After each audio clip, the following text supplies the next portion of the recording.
அஸ்ஸலாமு அலைக்கும் வரஹ்மத்துல்லாஹி வபரகாத்துஹு.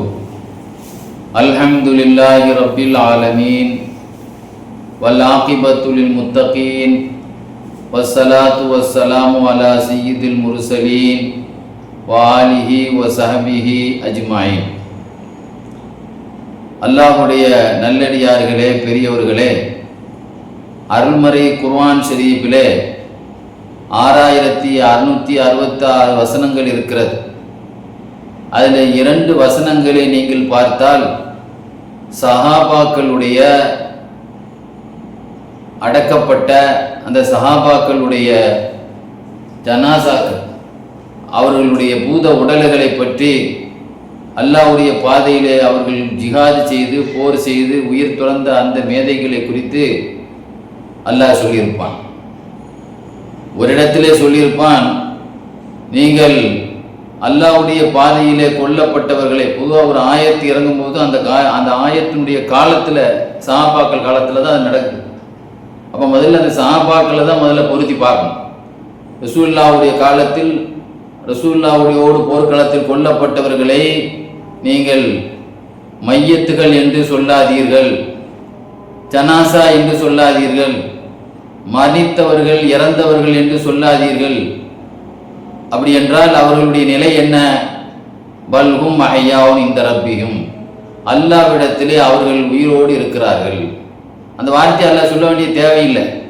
ஏன் அல்லாஹ் சொல்றான்னா, நமக்கு உரைக்கணுங்கிறதுக்கு. அவங்க இறந்தாலும் உங்க பார்வைக்கு அவங்க இறந்தவங்க மாதிரி தெரிந்தாலும், ஆனால் உண்மை நிலவரம் அவங்க ரொம்ப சந்தோஷமாக உயிரோடு இருக்கிறாங்க. இன்னொரு இடத்தில் அல்லாஹ் சொல்லுவான், நீங்கள் வாயால் இல்லை, மனதில் கூட எண்ணிடக்கூடாது. வலா தஹஸபன்னல்லதீன குத்திலு ஃபீ சபீலில்லாஹ், அல்லாஹ்வுடைய பாதையில் இறந்தவங்களை நீங்கள் மனசால் கூட மூத்தானவர்கள் என்று மனசாலும் எண்ணக்கூடாது. வாயில் சொல்கிறது வேற. கலிமாங்கிறது 2 வகை இருக்குது. ஈமாங்கிறது வாயிலையும் சொல்லணும், மனதிலையும் நம்பணும். ஒருத்தன் வாயில் மட்டும் சொல்லிட்டு மனசில் நம்பினாலும் அவன் முஸ்லீம் கிடையாது. இந்த 2 ஆயத்தினுடைய தப்சீர்களை நீங்கள் பார்த்தீங்கன்னா, 2 போர்க்களத்தினுடைய தியாகிகள் தான் அந்த எழுதிப்பாங்க. இந்த ஆயத்து பத்ர் சஹாபாக்களுடைய 14 தியாகிகள் விஷயத்தில் இறங்கியது. இந்த ஆயத்து உஹது போரில் உயிர் துறந்த 70 ஷஹீதுகள் தியாகிகள் விஷயத்தில் இறங்கியது என்று அல்லாஹ் சொல்லி தப்சீரில் எழுதியிருப்பாங்க. பொதுவாக அல்லாஹ் அந்த விஷயத்தை சொல்லிட்டு, அதாவது உயிர் போனவங்களை போய் மௌத்தானவங்கன்னு சொல்லாதேன்னு சொல்றான்னு சொல்லி அறிவியல் ரீதியில் இது முரணாக தெரியலாம். அறிவியல் கண்ணோட்டத்தில் இது ஒரு எதிரும் புதிரான கருத்தாக இருக்கலாம். உயிருள்ளாலும் உயிரில்லாதாலும் உயிரில்லாதான் சொல்லணும் அப்படின்னு சொல்லி என்னைக்குமே குர்ஆன் ஆயத்தை விஞ்ஞானத்தோடு பொருத்தி பார்க்கவே கூடாது. அல்லாஹ் சொல்றான், நம்ம நம்பணும், அவ்வளவுதான். ஈமான் என்றால் மறைவான விஷயத்தை நம்புவாங்க. அல்லாஹ் ரசூல் சொன்ன ஒன்று ஆய்வு மூளைக்கெல்லாம் அங்கே வேலை கிடையாது. அவன் பாருங்க, அல்லாஹ் இன்னொன்று கடைசியில் ஒரு வார்த்தையை சொல்லி முடிப்பான். ஆனால் உனக்கு கண்ணுக்கோ காதுக்கோ உன் கையால் தொட்டு பார்த்தாலோ என்ன செய்ய முடியாது. ஐன் உலாக்கில்லா தஷூரூன், உங்களால் அது புரிந்து கொள்ள முடியாது அப்படிங்கிறது அல்லாஹ் சொல்லியிருப்பான். ஏன்னா நமக்கு தூங்கிட்டா நமக்கு என்ன நடக்குதுன்னு நமக்கே தெரியாது. ஆனால் உயிர் நம்மள்கிட்ட இருக்கத்தான் செய்யுது. உயிர் நம்மள்கிட்ட இருந்தாலும் தூக்கத்திலேயே நமக்கு என்ன தூங்கிட்டாலே என்ன நடக்குதுன்னு உலகம் தெரியல. அந்த நிலை தான். ஒரு மயக்க மருந்து, ஒரு ஆப்ரேஷன் நமக்கு நடக்குது, எல்லாம் காப்பாற்றுற இந்த ஆப்ரேஷன் இருக்கும். ஆனால் அந்த மயக்க நிலையில என்னன்னே நமக்கு தெரிய மாட்டேங்குது. ஆனால் உயிர் இருக்க தான் செய்யுது. அப்போ நம்முடைய உணர்வுகள் அங்கே ஆப்ரேஷன் பண்ணிட்டு இருக்காங்கிற உணர்வு தெரியுது. ஆனால் அந்த உஷார் கைகால தூக்க முடியல. இதுதான். அப்போ இந்த மாதிரி ஒரு மயக்க மருந்து கொடுத்தவனுக்கு இந்த ஆக்ஷன்னா, அல்லாஹ்வுடைய அந்த தொடர்பு உள்ளவங்களுக்கு அல்லாஹ் கொடுக்குற உயிரை எடுக்கிறவனும் அவன் தான், அந்த உணர்வை கொடுக்குறவனும் அவன் தான். அதனால நம்ம பார்த்தோம்னு சொன்னா, இந்த ஆயத்துடைய தப்சீர்கள் போன்றதில் எழுதியிருப்பாங்க. அதாவது மதீனாவுடைய மண் ரொம்ப ரொம்ப கெமிக்கல் கூடுனதா, இரும்பு கூட துரும்பாக்கி போடுமா. அப்படிப்பட்ட மண்ணில் அடக்கப்பட்ட சஹாபாக்கள் பல நூற்றாண்டுகளுக்கு பிறகு, பல ஆண்டுகளுக்கு பிறகு தோண்டப்பட்டார்கள். சில சூழ்நிலை கருதி அப்படியே அந்த ஜனாசா புது ஜனாசாவாக இருக்கிறது. சொல்லுவாங்க, அப்துல்லா இப்னு அம்ர் இப்னு ஹராம் உஹது போர்க்களத்தில் கொல்லப்பட்டாங்க. முதல் ஷஹீத் அவங்க தான்.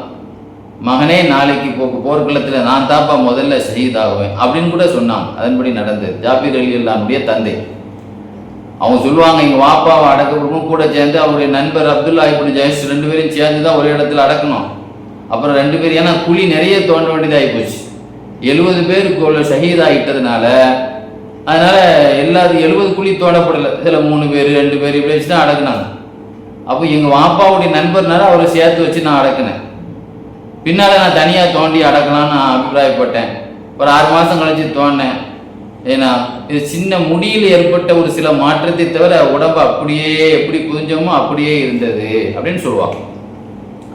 அதுக்கப்புறம் 40 வருஷம் கழிச்சு முஆவியா ரலியல்லாஹு அவங்க வந்து அவங்களுடைய அரசாங்கம் நடக்கும்போது அந்த உஹது மலையடிவாரத்தில் ஒரு வாய்க்கால் கொண்டு வரணும் அப்படின்னு நினைச்சுதாங்க யோசனை பண்ணாங்க. அங்கே உள்ள உஹது சுகதாக்கள் அடக்கப்பட்டதுனால எல்லா சொந்தக்காரங்களுக்கும் கடிதம் போட்டாங்க, நீங்கள் வாங்க உங்கள் சொந்தக்காரங்க ஜனாசாலாம் தூக்கி வேறு இடத்துல அடக்குங்க லெட்ரு போட்டாங்க. சொல்லுவாங்க ஜாபிர் ரலியல்லாஹு எல்லாரும் தூக்கிட்டு போனாங்க. தூக்கிட்டு போகும்போது 40 வருஷத்துக்கு முந்தி உள்ள தூக்கிட்டு போனால் எலும்புல தானே தூக்கிட்டு போனோம். ஆனால் எல்லாருமே ராய்த்து யுஹமலூன அலா அனாகிஹிம் கஅன்னஹும் கௌமுன் நியாமன் அப்படி இந்த வாசகம்.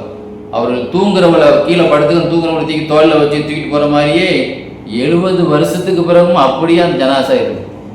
எங்கள் வாப்பாவே நான் அப்படி தான் தூக்கிட்டு போனேன். அதில் இன்னொரு விஷயம் என்னன்னா, ஹம்சா ரலியல்லாஹுடைய ஒரு ஆள் மம்மட்டியால் அது படும்போது அந்த இடத்துல அவங்களுடைய அந்த குழிக்கு பக்கத்தில் அவங்க கால் இருந்துச்சு. அந்த அடியில் ரத்தமே வந்துட்டு கஸ்தூரி வாசம் அடிச்சது ரத்தத்தில் ஹம்சா ரலியல்லாஹுடைய கபூரில். ஏன்னா இது மாதிரி பார்த்தோம்னு சொன்னால் சஹாபாக்களுடைய அடக்கஸ்தலத்தில் சோதாக்களுடைய அடக்கஸ்தலத்தில் நிறைய அதிசயங்கள் நடந்தது. சொல்லுவாங்க பத்ர் போரில் ஷஹீதான 14 பேரில் உபைதத் இப்னுல் ஹாரிஸ்னு ஒரு சஹாபி. ரசூலுல்லாஹ் ஒரு நாள் சஃப்ரா என்ற இடத்துல இருக்கும்போது சொன்னாங்க சஹாபாக்கள், ரசூலுல்லாஹ் கஸ்தூரி காற்று வீசுது, எங்கேருந்து இவ்வளோ மணக்குது அப்படின்னு சொல்லி ரசூலுல்லாஹ் என்ன செய்தாங்க. சஹாபாக்கள் கேட்கும்போது நாம் எங்கே இருக்கிறோம் தெரியலையா, நாம் இருக்கிற இடத்துக்கு பக்கத்தில் தான் உபைதத் இப்னு ஹாரிஸ் பத்ர் போரில் ஷஹீதானவுடைய ரவுலா ஷரீஃப் இருக்குது, அங்கேருந்து தான் நமக்கு இந்த மணக்குதுன்னு சொன்னாங்க. வஃபா இந்த கிதாபில் ஆசிரியர் இந்த செய்தியை நமக்கு எழுதி காட்டுவார். ஆதாரபூர்வமான செய்தி. அது மாதிரி பார்த்தோம்னு சொன்னால் நிறைய ஜாபிர் ரலியல்லாஹு சொல்லக்கூடிய இந்த செய்தி மாத்திரம் அல்ல, ஏன்னா இது அல்லாமல் நிறைய இன்னைக்கு கூபா நகரில், அதாவது ஹுசைன் ரலியல்லாஹுடைய அடக்கஸ்தலம் இருக்கு.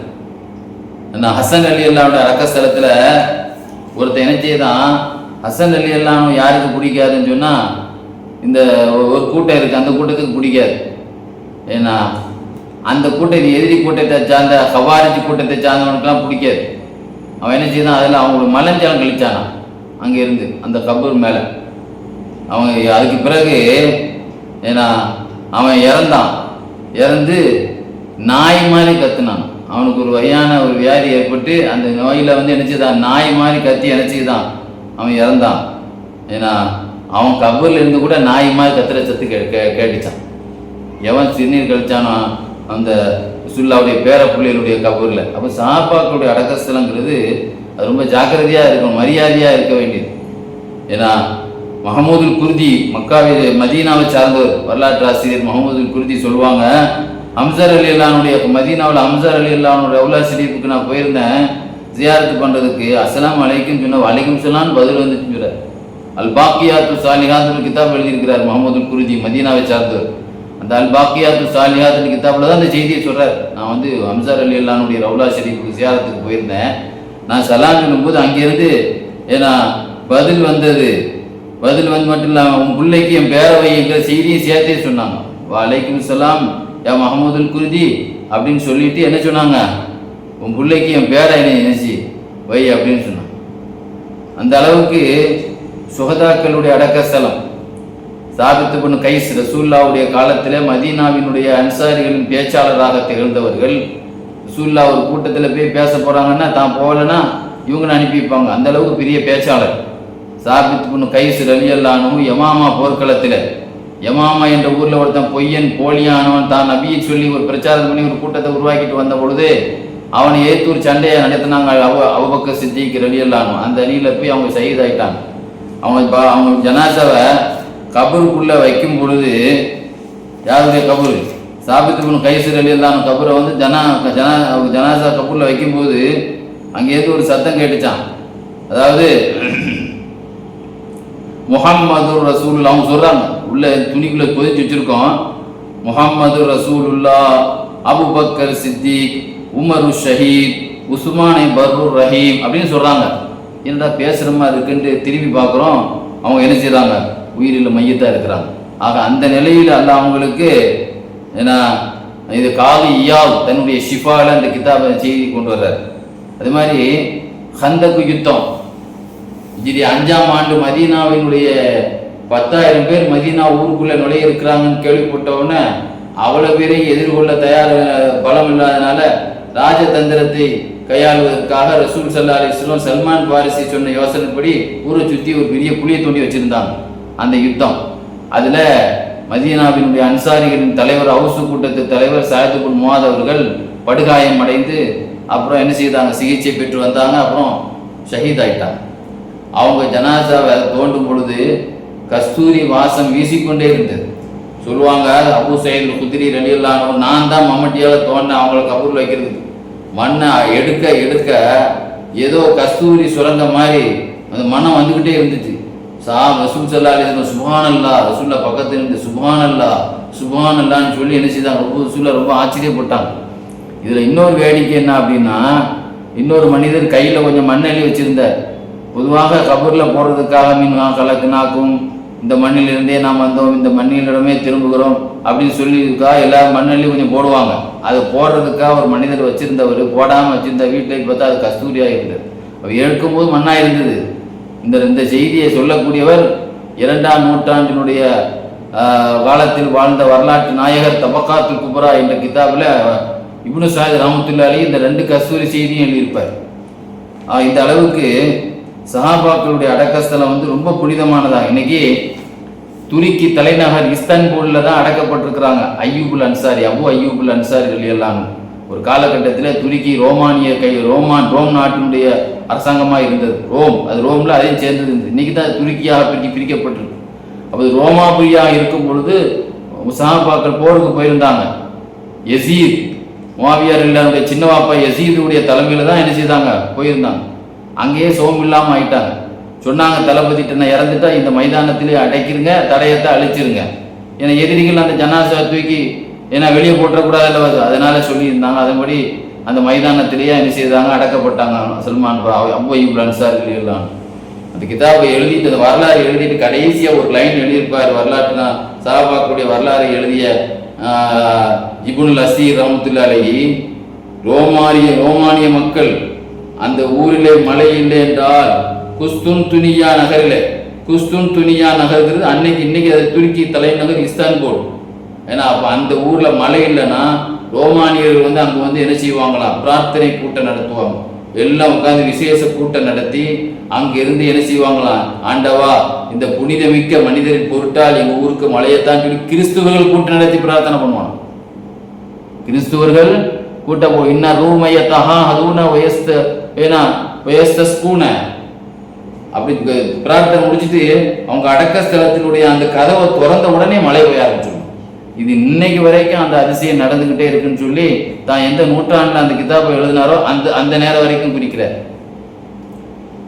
ஹிஜ்ரி 274 அது ரோமானியர்கள் இருந்து முஸ்லீம்கள் கைப்பற்றினாங்க. ஹிஜ்ரி 274 தான் அந்த துருக்கி முகமது கான், அதாவது மன்னர் முகமது கான், அது மன்னர் முகமது கான்கிறவர் தான் அதை கைப்பற்றினார். அதை கைப்பற்றும் போது ஒரு புத்திசாலித்தனமா அவர் வேலை பார்த்தார். என்ன வேலை பார்த்தாருன்னா, நிறைய அவுலியாக்களை, ஞானிகளை, ஆன்மீகவாதிகளை கைக்குள்ள போட்டுவிட்டார். நீங்கள்லாம் துவா செய்யுங்க, நம்ம நாடு கைப்பற்றப்படணும் அப்படின்னு. அந்த ஏரியா அந்த நேரத்தில் வாழ்ந்திருந்த பாக் ஷம்சுத்தீன், அந்த பெரியவங்க ஞானி, அவங்க வாழ்ந்துட்டு இருக்கிறாங்க. அவங்களெல்லாம் போய் சொன்னார், நீங்களாம் துவா செய்யுங்க, உங்கள் துவாவில் தான் நமக்கு அந்த நாடு கைப்பற்றப்படணும். அது மாதிரி சொன்னாங்க, கண்டிப்பாக நீங்கள் ஜெயிப்பீங்க, அந்த நம்ம துருக்கி நம்ம கையில் கிடைக்கும்னு சொல்லி சொன்னாங்க. அது மாதிரி சாயந்தரம் வரைக்கும் துவாலேயே ஈடுபட்டு இருந்தாங்க, சுஜூதிலே இருந்தாங்க. வெற்றி கொள்ளப்பட்டது. வெற்றி முடித்த பிறகு மன்னர் முகமது கான் சொன்னார், அபூ அய்யூப் அன்சாரி ரலியல்லாஹு அன்ஹு அடக்க ஸ்தலத்து எங்கெங்க இருக்குது, அதை கொஞ்சம் நம்ம குறிப்பாக எந்த இடங்கிறதுங்கிறத காட்டுக்கலாம். ஏன்னா அது கிறிஸ்துவர் கையில் இருந்தது, அதுக்குள்ள தடயங்கள்லாம் இல்லாமல் போச்சு. சொன்னாங்க, வரலாறுல ஒரு அடையாளம் சொல்லப்பட்டிருக்கு, அபு அய்யூப் அன்சாரி அடக்கஸ்தலம் வந்து அந்த துருக்கி தலைநகருடைய அந்த இஸ்தம்பூலுடைய தூண் எல்லை தூணுடைய அருகில தான் அடக்கப்பட்டதாக வரலாறுல இருக்கு அப்படின்னு சொல்லிட்டு தான் போனாங்க. போய் அந்த பாப் ஷம்சுத்தீன் இருக்காங்கல்ல, அப்படியே கொஞ்சம் தியானத்தில் அங்கேயே மூழ்கி இருந்தாங்க. மூழ்கிட்டு சொன்னாங்க, இந்த இடத்தில் தான் ஒரு உயரமான ஒளியை காணுகிறேன். எந்த இடத்தில்? அந்த எல்லையுடைய சோறு பக்கத்தில் சொன்னாங்க, இந்த இடத்தில் தான் ஒரு உயரமான ஒளியை நான் என்ன செய்கிறேன் பார்க்கிறேன் அப்படின்னு சொல்லி ஏன்னா அந்த இடத்த காட்டிட்டு சொன்னாங்க. ஏன்னா ஒரு குறிப்பிட்ட இடத்த பார்த்தாங்க, அந்த இடத்துல ஒரு ஒளி அவங்களுக்கு தெரியுது. உடனே அந்த இடத்துக்கு போய் பக்கத்தில் போய் நின்னாங்க. நின்றுக்கிட்டு சொன்னாங்க, கொஞ்ச நேரம் அப்படியே தியானத்தில் மூழ்கி இருந்து அந்த திசையை பார்த்துக்கிட்டே கண்ணை புத்தி நின்னாங்க. அப்புறம் சொன்னாங்க, ஏன்னா என்னுடைய ரூஹ் அவர்களுடைய ரூஹோடு சந்தித்து விட்டது சொல்லிட்டு எனக்கு இந்த வெற்றியை கொண்டு அபூ அய்யூப் அன்சாரி வாழ்த்து சொன்னாங்க. இந்த நாடை நீங்கள் இஸ்லாமிய நாடாக ஆக்குனதுக்காக நான் உங்களுக்கு வாழ்த்து சொல்கிறேன்னு நிகழ்ச்சியை தான் வாழ்த்து சொன்னாங்க. எனக்கு இது மூலமாக நாங்கள் ரொம்ப சந்தோஷம் அடைகிறோம் அப்படிங்கிற செய்தியையும் அபூ அய்யூப் அன்சாரி ரூஹு என்னுடைய ரூஹுல என்ன செய்திச்சு, இந்த செய்தியை சொல்லிச்சு அப்படின்னு சொல்லிட்டு சொன்ன உடனே அரசர் சொன்னார், இன்னும் தெளிவு வேணும், இந்த செய்தி மாத்திரம் எனக்கு பத்தாது, இன்னும் கொஞ்சம் தெளிவாக என்ன செய்யணும் வேணும் அப்படி இன்னும் அடையாளமாக கரெக்டாக சொல்லுங்கன்னு சொன்னோடனே அப்போ அவங்க அந்த இடத்தினுடைய கபூர் எங்கே இருக்க தலைமாட்டிலிருந்து ஒரு 2 அடிக்கு கரெக்டாக தோண்டி இந்த இடத்த தோண்டுங்க, கரெக்டாக நான் உங்களுக்கு அடையாளம் காட்டுறேன் அப்படின்னு சொல்லி மன்னருக்கு சொன்னாங்க. அந்த 2 அடி நீங்கள் தோண்டும் பொழுது உள்ள ஒரு சலவை கல் இருக்கும். அந்த சலவை கல்லில் ஹிப்ரு மொழியில் வரலாறு முழுவதும் எழுதப்பட்டிருக்கும். இவங்க வரலாறு முழுவதும் என்ன செய்யப்பட்டிருக்கு, ஹிப்ரு மொழியில் அப்படின்னு சொல்லி ஒரு இதெல்லாம் எப்படி சொல்ல முடியும்? அந்த ஆத்மார்த்தமான அவங்களுடைய அவங்கள்ட்ட இந்த விஷயத்தை கரெக்டாக சொல்லி கொடுக்க போய் தானே செய்ய முடியும். கரெக்டாக அது மாதிரி தோண்டினாங்க. தோண்டின பிறகு அப்படியே அந்த சலவைகள் இருந்தது, அதில் உள்ள வரலாறு அப்படி இருந்தது. ஹிப்ரு மொழி தெரிந்தவர்களுக்கு அதை எடுத்து காட்டினோன்னா அதனுடைய விளக்கம் அப்படியே இருந்தது. ஹிப்ரு மொழியில் உள்ளவங்க தானே படிக்க முடியும். இதை பார்த்துட்டு அரசரே அந்த இடத்துல அப்படியே நிலை தடுமாறிட்டார். எவ்வளோ ஒரு நமக்கு பாக்கியமான அந்த நாட்டை கைப்பற்றிட்டு அந்த சஹாபாக்களுடைய நடைவேளை. அதனால தான் அதுக்கு பிறகு பிரம்மாண்டமான ஒரு பள்ளி கட்டினார். இன்னைக்கும் அடிக்கடி நம்ம துருக்கி தலைநகர் இஸ்தம்பூலுடைய பள்ளியாசர் பல்லாயிரக்கணக்கான லட்சக்கணக்கான பேர் தொழக்கூடிய பள்ளி அதுக்கு பிறகு கட்டப்பட்டதுதான். ஆக இந்த அளவுக்கு ஆன்மீகவாதிகளை கொண்டு வெற்றி கொள்ளப்பட்ட இந்த அபூ அய்யூப் அன்சாரி மன்னரையில் இன்னும் அதிசயம் நடந்து கொண்டே இருக்கிறது. அதே போல தல்ஹா ரலியல்லாஹு அன்ஹு ஜமல் யுத்தம் ஹிஜ்ரி 35 ஆயிஷா நாயிக்கும் அலி அல்லானுக்கும் அரசியல் மோதல் ஏற்பட்டு 2 பேர் 2 கட்சியாக பிரிஞ்சு 2 பேரும் நினைச்சிட்டாங்க. ஒரு யுத்தத்தில் ஈராக்கில் வச்சு ஏன்னா ஒரு சிஃபியின் என்ற இடத்துல வச்சு சிஃபியின் யுத்தம் ஜமல் யுத்தம் நடந்தது. அந்த யுத்தத்தில் ஆயிஷா நாய்க்கு படுதோல்வி, அலி ரலியல்லாஹு ஜெயிச்சிட்டாங்க. ஆனால் அந்த யுத்தத்தில் தல்ஹா ரலியல்லாஹு முஸ்லீம்களே மோதிக்கிட்ட அரசியல் பிரச்சனையினால தல்ஹா ரலியல்லாஹு வஃபாத்தாயிட்டான். 25 வருஷம் கழிச்சு இமாம் தஹபி தன்னுடைய வரலாறுல 25 வருஷம் கழிச்சு அவங்க மகா ஆயிஷா கனவுல வந்து சொன்னாங்களாம், மகளே என்னைய நீ வேற இடத்துல தூக்கி அடக்க சொல்லுமா, நான் தண்ணிக்குள்ள மிதந்துட்டு கிடக்கிறேன், நான் இருக்கிற இடம் வந்து தண்ணீருடைய பகுதியா இருக்குதுன்னு சொல்லி சொன்னதும் தோண்டி பார்த்தா அப்படியே தண்ணியா இருந்துச்சு. இன்னொரு கிதாப் இப்னுல் அசீர் தன்னுடைய வரலாறுல எழுதி காட்டுவார். உஸ்துல் காபா சஹாபாக்களுடைய வரலாறு எழுதுவாங்க. ஒரு 10 வருஷம் கழிச்சு அபூ பக்கரத்தை என்பவருடைய ஒரு ஆளுடைய கணவன் வந்து சொன்னாங்களாம், நான் வந்து என்னுடைய இடத்த ஹவ்விலூனியான் கபரி பக்கத்து ஆதானில் மாவும், என்னைய வேற இடத்துல திருப்பி எடுங்க, எனக்கு தண்ணி ரொம்ப தொந்தரவா இருக்குன்னு. தோண்டி பார்த்தா அது தோண்டவா வேண்டாமான்னு சொல்லி யோசனை பண்ணான். கடைசியில் சஹாபாக்கள் ஆலோசனை பண்ணி தோண்டப்பட்டது. இப்னு அப்பாஸ் இல்லான்னு சொல்லுவாங்க. அது அப்படியே அந்த கற்பூரம் கூட அந்த இடத்துல இருந்து நகராமல் ஈரமாக இருந்தாங்களாம். ஒரு எந்த ஓஞ்சி விழா குஜராத்தை வச்சுக்க தண்ணி வைக்கப்பட்டுச்சு, அந்த மண்ணில் அந்த புள்ள நனைஞ்சி இருந்துச்சு. அதுக்கு பிறகு அபூ பக்கரத்தை என்ற ஒரு மனிதர்கிட்ட 10,000 ரூபா கொடுத்த ஒரு இடம் வாங்கி மாற்றி அடக்குனாங்கன்னு எழுதுவாங்க. ஆக அல்லாஹ் சொல்லக்கூடியது விஷயம். இதுலேருந்து நமக்கு ஒரு விஷயம் விளங்குது. நாம் இந்த மாதிரி சஹாபாக்களுடைய அடக்க ஸ்தலத்தில் நம்ம போய் துவா செய்தால் அந்த துவா அவங்க மூலமாக நமக்கு கபூலாகும் அப்படிங்கிறது மாத்திரம். ஏன்னா அவங்கள அல்லாஹ் ஹயாத்தாக வச்சுருக்கிறோம். அப்போ அவங்களுடைய துவாவின் மூலமாக நம்ம கேட்குற துவா அவங்க நமக்கு துவா செய்து நமக்கு அதை வெற்றியாக்கி தர்றதுக்கு அது ஒரு உதவியாக இருக்கும். அது மாதிரி சஹாபாக்களுடைய அடக்க ஸ்தலங்களை ஜியாரத்து செய்யக்கூடிய பாக்கியத்தை அல்லாஹ் தந்தருள் புரிவானாக. வாஹிர் தாவானா அல்ஹம்துலில்லாஹி ரப்பில் ஆலமீன். அஸ்ஸலாமு அலைக்கும் வரஹ்மத்துல்லாஹி வபரகாத்துஹு.